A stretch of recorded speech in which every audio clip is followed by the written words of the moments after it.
ತಾಲೂಕು ಅನಿರ್ದಿಷ್ಟ ಹೋರಾಟಕ್ಕೆ 1000 ದಿನ ಪೂರ್ಣಗೊಂಡರೂ ಕ್ಯಾರೆ ಎನ್ನುತ್ತಿಲ್ಲ ಸರ್ಕಾರ. ಬಾಗಲಕೋಟೆ ಜಿಲ್ಲೆಯ ಮಹಾಲಿಂಗಪುರ ಪಟ್ಟಣದ ಬಸವೇಶ್ವರ ವೃತ್ತದಿಂದ ರಾಣಿ ಚೆನ್ನಮ್ಮ ಸರ್ಕಲ್ವರೆಗೆ ಪಾದಯಾತ್ರೆ ಮಾಡುವ ಮೂಲಕ ಅಂಗಡಿ ಮುಂಗಟ್ಟುಗಳನ್ನು ಬಂದ್ ಮಾಡಿ ಪ್ರತಿಭಟನೆ ನಡೆಸಿದರು.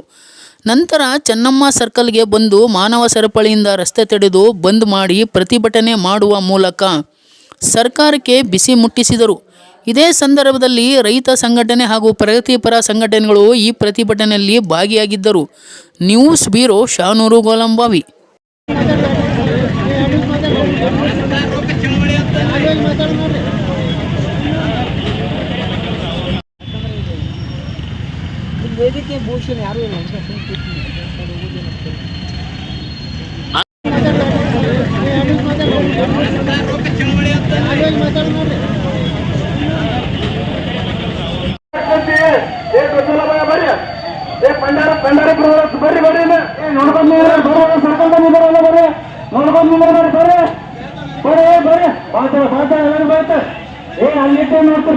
ತಾಲೂಕು ಹೋರಾಟಕ್ಕೆ ಬೆಂಬಲ ಕೊಡಬೇಕು. ಜನಗಳ ಇದ್ರೆ ಹೋರಾಟಕ್ಕೆ ಬೇರೆ ನೆಕ್ಸ್ಟ್ ಹೇಳ್ಬೇಡಿ.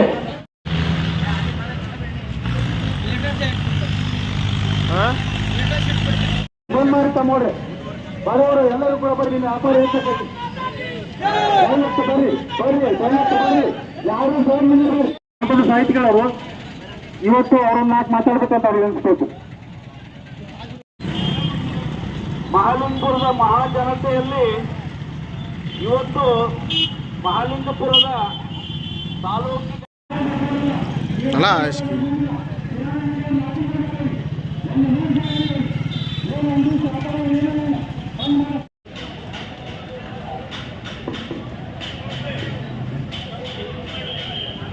ದಯವಿಟ್ಟು ಎಲ್ಲ ನನ್ನ ಮಹಾಲಿಂಗಪುರದ ಸಮಸ್ತ ಗುರುಗಳಿಗೆ ಅಣ್ಣ ತಮ್ಮಂದಿರಿಗೆ 1,000 ದಿವಸ ಸಮಿತಿ ಅಡಿಯಲ್ಲಿ ಪುರಸಭೆಯ ಸದಸ್ಯರ ಶೇಖರ್ ಅಂಗಡಿ ಅಂತ ಹೇಳೋದು ಈಗಾಗಲೇ ತಾಲೂಕು ಹೋರಾಟ ಒಂದು 1000 ದಿನಗಳವರೆಗೆ ಹೋರಾಟವನ್ನ ಮುಗ್ಧತೆಯಿಂದ ಮಾಡ್ಕೊಂಡು ಬಂದಿದ್ದೀವಿ.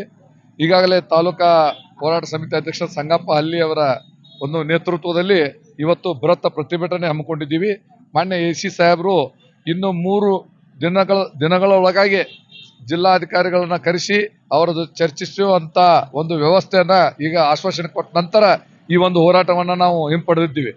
ಆದ್ದರಿಂದ ಸಮಸ್ತ ಮಹಾಲಿಂಗಪುರ ಜನತೆಗೆ ಇವತ್ತಿನ ಹೋರಾಟದಲ್ಲಿ ಭಾಗವಹಿಸಿದ ಎಲ್ಲ ಸುತ್ತಮುತ್ತಲ ಹಳ್ಳಿಯ ನಾಗರಿಕರಿಗೂ ಕೂಡ ಒಂದು ಉತ್ಪೂರ್ವಕವಾದಂತ ತಾಲೂಕು ಹೋರಾಟ ಸಮಿತಿ ಪರವಾಗಿ ಸಂಗಪ್ಪನ ಹಲ್ಲಿ ಅವರ ನೇತೃತ್ವದಲ್ಲಿ ಆಗಮಿಸಿದ ಎಲ್ಲ ಜನರಿಗೂ ತುಂಬ ಹೃದಯ ಧನ್ಯವಾದ ಸಲ್ಲಿಸ್ತೇನೆ. ಇನ್ನು ಮುಂದಿನ ರೂಪರೇಷೆಗಳ ಬಗ್ಗೆ ಈಗಾಗಲೇ ತಾಲೂಕು ಹೋರಾಟ ಸಮಿತಿ ಅಧ್ಯಕ್ಷ ಹೇಳಿದ್ರು. ಆದರೆ ನಾನು ಒಂದರಲ್ಲಿ ವಿನಂತಿ ಮಾಡ್ಕೊತೀನಿ, ಇನ್ನು ಬರ್ತಕ್ಕಂಥ ಎಲ್ಲ ಪುರಸಭಾ ಸದಸ್ಯರನ್ನ ಒಳಗೊಂಡು ತಾಲೂಕಿನಲ್ಲಿ ತಾಲೂಕು ಎಷ್ಟು ಹಳ್ಳಿಗಳನ್ನ ನಾವು ಸೇರಿಸುತ್ತೀವೋ ಅಷ್ಟು ಹಳ್ಳಿಯ ಹಿರಿಯರನ್ನ ಕರ್ಕೊಂಡು ಆ ಒಂದು ಸಭೆಯನ್ನ ಮಾಡಿ ನಂತರ ಇದರ ರೂಪರೇಷೆ ಯಾವ ಮಟ್ಟಕ್ಕೆ ಸಲ್ತೋ ತಾಲೂಕು ಆಗುವವರೆಗೆ ಅಲ್ಲಿ ಚರ್ಚಿಸಿ ಮುಂದಿನ ರೂಪರೇಷೆಗಳನ್ನ ಹಮ್ಮಿಕೊಂಡ್ರೆ ಸೂಕ್ತ ಅನ್ನುವಂತ ಮಾತನ್ನ ಮಾನ್ಯ ಅಧ್ಯಕ್ಷರಲ್ಲಿ ಮನವಿ ಮಾಡ್ಕೊತೀನಿ. ಯಾಕಂದ್ರೆ ಇಷ್ಟು ಜನರ ಒಂದು ಸಹಕಾರ ಇನ್ನೂ ಹೆಚ್ಚಿಗೆ ಬೇಕು. ತಾಲೂಕು ಹೋರಾಟವನ್ನು ಇನ್ನೇನಾರು ಕೈ ಹಾಕೊಂಡು ಅಂದ್ರೆ ಮಹಾಲಿಂಗಪುರ ತಾಲೂಕು ಆಗುವವರೆಗೂ ಕೂಡ ಅದನ್ನ ನಾವು ನಿಲ್ಲಿಸುವುದಿಲ್ಲ. ಮಹಾಲಿಂಗೇಶ್ವರ ಶಾಪ ರಾಜಕೀಯ ನಾಯಕರು ತರ್ತೈತೆ ಅಂತ ಮನೋಹರ್ ಸುಳ್ಳು ಹೇಳಿದ್ರಲ್ಲ, ಆ ತೆರನಾದಂತ ಒಂದು ಶಾಪವನ್ನ ನಾವು ಇವತ್ತು ರಾಜಕೀಯ ನಾಯಕರಿಗೆ ಮತ್ತು ಸರ್ಕಾರಕ್ಕೂ ಕೊಡ್ತೀವಿ ಅನ್ನುವಂತ ಮಾತನ್ನ ಈ ವೇದಿಕೆ ಮುಖಾಂತರ ಹೇಳಲಿಕ್ಕೆ ಬಯಸ್ತೇನೆ. ಮಹಾಲಿಂಗಪುರ ತಾಲೂಕಾ ಹೋರಾಟಗಾರ ನಾವು ಮಹಾಲಿಂಗಪುರ ಮತ್ತು ಸುತ್ತಮುತ್ತಲಿನ ನಾಗರಿಕರು ಮುಗ್ಧತೆಯಿಂದ ನಮ್ಮ ರಾಜಕೀಯ ಮುಖಂಡರು ನಾಯಕರುಗಳು ನಮ್ಮ ಮನವಿಗೆ ಸ್ಪಂದಿಸ್ತಾರ, ನಮ್ಮನ್ನು ಬೆಂಬಲಿಸ್ತಾರ, ಮಹಾಲಿಂಗಪುರ ತಾಲೂಕನ್ನಾಗಿ ಘೋಷಣೆ ಮಾಡ್ತಾರ ಅನ್ನೋ ವಿಶ್ವಾಸದಿಂದ ಅವ್ರ ಜೊತೆ ನಾವು ಸಹಕಾರಿಯಾಗಿದ್ದೀವಿ. ಆದ್ರೆ ಈ ರೀತಿ ನಮಗೆ ಅನ್ಯಾಯ ಮಾಡ್ತಾರ, ನಮ್ಮ ಪ್ರಸ್ತಾವನೆಯನ್ನು ರಾಜ್ಯಕ್ಕೆ ಕಳಿಸೋದಿಲ್ಲ ಅನ್ನೋದು ಇವತ್ತು ನಮಗೆ ಅರಿವಾತು. ಹೀಗಾಗಿ ನಾವು ಇವತ್ತು ಮಹಾಲಿಂಗಪುರ ಪಕ್ಷಾತೀತವಾಗಿ ಜಾತ್ಯತೀತವಾಗಿ ಯಾವ ನಿಲುವಿಗೆ ಬಂದೀವಂದ್ರೆ ನಾವು ರಾಜಕೀಯ ನಾಯಕರನ್ನ ಎಂದೂ ನಾವು ನಂಬಲು ಪರಿಸ್ಥಿತಿ ಇಲ್ಲ ಆಗೈತಿ. ಅದಕ್ಕಾಗಿ ನಾವು ಮಹಾಲಿಂಗಪುರ ವತಿಯಿಂದ ಎಲ್ಲ ನಾಯಕರಿಗೆ ಆಮೇಲೆ ಸರ್ಕಾರಕ್ಕೆ ಎಚ್ಚರಿಕೆ ಏನು ಕೊಡ್ತೀವಿ ಅಂದ್ರೆ ನಮ್ಮ ಮುಗ್ಧತೆಯನ್ನು ದುರುಪಯೋಗ ಮಾಡ್ಕೊಂಡ್ರೆ 1,000 ದಿನಗಳ ತನಕ ಇನ್ನು ನಾವು ಮುಗ್ಧರಾಗಿರುವುದಿಲ್ಲ. ಮಹಾಲಿಂಗಪುರ ತಾಲೂಕು ಆಗದೇ ಇದ್ರೆ ಇಡೀ ಮಹಾಲಿಂಗಪುರನ ತಾಲೂಕು ಆಗುವವರೆಗೆ ಬಂದ್ ಮಾಡಿ ಈ ಮಾಲಿಂಗ್ಪುರದ ಎಲ್ಲ ರಸ್ತೆಗಳನ್ನ ಬಂದ್ ಮಾಡೋದ್ರ ಮೂಲಕ ಈ ಮಾಲಿಂಗ್ಪುರ ಭಾಗಕ್ಕೆ ಯಾವುದೇ ರೀತಿ ಹೊರಗಿನ ವಾಹನಗಳು ಬರದೇ ಇರುವ ರೀತಿಯಲ್ಲಿ ತಡೆಗಟ್ಟಿ ಸರ್ಕಾರವನ್ನ ಎಚ್ಚರಗೊಳಿಸಿ ನಾವು ಮಾಲಿಂಗ್ಪುರ ತಾಲೂಕು ಆಗುವವರೆಗೆ ನಿಲ್ಲುವುದಿಲ್ಲ. ಅದಕ್ಕೆ ಅಂತ ವ್ಯವಸ್ಥೆಗೆ ಅವಕಾಶ ಮಾಡಿ ಕೊಡಬಾರ್ದು. ಸರ್ಕಾರ ಕೂಡಲೇ ಮಾಲಿಂಗ್ಪುರ ತಾಲೂಕ ಘೋಷಣೆ ಮಾಡ್ಬೇಕಂತೇಳಿ ನಾವು ಇನ್ನೊಮ್ಮೆ ಮನವಿ ಮಾಡ್ಕೋತೀವಿ. ಮಾಡದೇ ಇದ್ರೆ ನಿಶ್ಚಿತವಾಗಿ ಉಗ್ರ ಪ್ರತಿಭಟನೆ ಹೋರಾಟವನ್ನು ಮಾಡ್ತೀವಿ. ಇದಕ್ಕೆ ಸರ್ಕಾರ ಮತ್ತು ಆಡಳಿತಗಾರ ಹೊಣೆಗಾರರಾಗ್ತಾರ. ಇದಕ್ಕೆ ಮಾಲಿಂಗ್ಪುರದ ಮಾಲಿಂಗೇಶ್ವರನ ಶಾಪ ಸರ್ಕಾರಕ್ಕ ನಿಮ್ಮ ರಾಜಕೀಯ ನಾಯಕರಿಗೆ ತಟ್ಟತೈತಿ ಅನ್ನುವಂತ ಒಂದು ವಿಷಯವನ್ನು ಇವತ್ತು ನಾವು ಹೇಳಕ್ ಬಯಸ್ತೀನಿ. ನಾವು ಬೆಂಗಳೂರಿಗೆ ಹೋಗಿ ಸರ್ಕಾರ ಕೈಯಾಗನ ಕೊಟ್ಟಿವ್ರಿ. ಸರ್ಕಾರಕ್ಕೆ ಮುಟ್ಟಿಲ್ಲ ಅಂದ್ರೆ ಏನ್ ಹೇಳುದು, ಯಾರ ಕೈಯಾಗ ಕೊಡ್ಬೇಕಿನ್ನ? ಈ ಮುಖ್ಯಮಂತ್ರಿ ಕೈಯಾಗ ಕೊಟ್ಟಿವು, ಇವ್ರ ಕಂದಾಯ ಮಂತ್ರಿ ಕೈಯಾಗ ಕೊಟ್ಟಿವು, ಉಪ ಮುಖ್ಯಮಂತ್ರಿ ಕೈಯಾಗ ಕೊಟ್ಟಿವ್ರಿ. ಮತ್ತೇನ್ ಅವರ ಸರ್ಕಾರ ರೀ, ಮಂತ್ರಿಗಳ ಸರ್ಕಾರ, ಮತ್ತ ಅವ್ರ ಕೈಯಾಗ ಕೊಟ್ಟಿವ ಸರ್ಕಾರಕ್ಕೆ ಮುಟ್ಟಿ ಇಲ್ಲ ಅಂದ್ರೆ ಏನ್ ಅರ್ಥ ಹೇಳ್ಬೇಕು?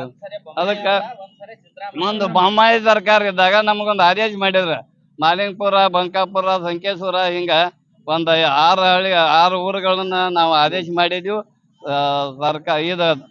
ಏನ್ ತಾಲೂಕಾ ಘೋಷಣೆ ಮಾಡಿದ್ವಿ ಅಂತ ಹೇಳಿದ್ರು.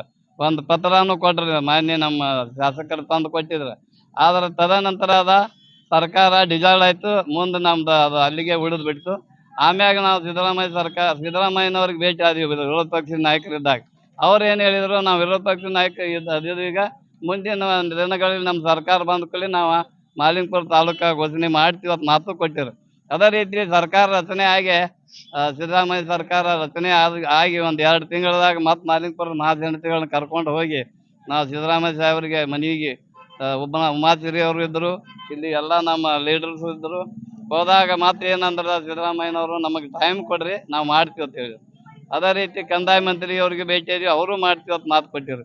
ಈಗ ಮಾನ್ಯ ಪುಲಾಟ ಬಂದಾಗ ಇಲ್ಲಿ ಬಂದಾಗ ನಾವ್ ಎಲ್ಲರೂ ಕೂಡಿ ರೋಡ್ಗೆ ಬಂದ್ ಮಾಡಿ ಅವ್ರಿಗೆ ಭೇಟಿಯಾಗಿ ಕೇಳಾಗಿ ಅವ್ರು ಇಲ್ಲ, ನಾವು ತಾಲೂಕಾ ಮಾಡತ್ತೀವಿ, ಆದ್ರ 1-2 ಮಾಡಾಕ್ ಬರೋದಲ್ಲ, ಮಾಡೋರ್ ಅದೀವಿ, ಮಾಡುವವರೆಗೆ ನೀವು ಶಾಂತ ರೀತಿಯಿಂದ ಇರ್ರಿ ಅಂತ ಹೇಳಿ ಮಾತು ಕೊಟ್ರಿಗಾರ. ಈ ಹೋರಾಟ ಮನ್ನಣೆ ಆಗದೇ ಇದ್ದರೆ ಸರ್ಕಾರ ಗಮನ ಸೆಳೀಲಿಕ್ಕೆ ನಾವು ಉಗ್ರವಾದ ಹೋರಾಟನ ಅಂದ್ರ ಆಮರಣ ಉಪವಾಸ ಸತ್ಯಾಗ್ರಹ ಮಾಡ್ತೀವಿ, ಊರನ್ನ ಬಂದ್ ಮಾಡ್ತೀವಿ. ಊರು ಬಂದ್ ಮಾಡಿ ಆಮರಣ ಉಪವಾಸ ಸತ್ಯಾಗ್ರಹ ಮಾಡಿ ಎಲ್ಲಾ ರಸ್ತಾ ರೋಕೋ ಮಾಡಿ ಈ ರೀತಿ, ಯಾಕಂದ್ರೆ ಸರ್ಕಾರ ಈ ಕಡೆ ಗಮನ ಕೊಡ್ಬೇಕನ್ನೋ ಸಲುವಾಗಿ ನಾವು ಇಲ್ಲಿವರೆಗೆ 1000 ವರ್ಷಗಳ ವರೆಗೆ ನಾವು ಶಾಂತ ರೀತಿಯಾಗಿ ಹೋರಾಟ ಮಾಡ್ತಾ ಇದ್ದೇವೆ.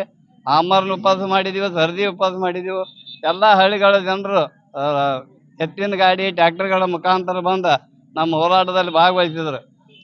ಪ್ರತಿಯೊಂದು ಹಳ್ಳಿ ಅವ್ರು 20 ದಿನ 30 ದಿನ ಇಲ್ಲಿ ಹೋರಾಟದಲ್ಲಿ ಭಾಗವಹಿಸ್ಯಾರ.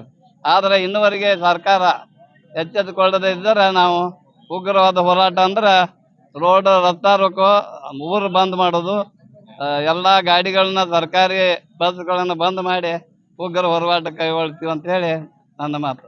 ನಿರಂತರ ಹೋರಾಟದಲ್ಲಿ ಅನೇಕ ಶಾಸಕರೇ ಆಗಲಿ, ಸಚಿವರಾಗಲಿ, ಎಲ್ಲಾ ತರದ ನಾಯಕರೇ ಆಗಲಿ ಒಂದು ಮನವಿ ಪತ್ರ ಕೊಟ್ಟಿದ್ರು. ಅದು ಹೋಗಿ ಸರ್ಕಾರಕ್ಕೆ ಮುಟ್ಟಿಲ್ಲ ಅನ್ನೋದು ಸ್ಪಷ್ಟನೆ ಆಯ್ತು.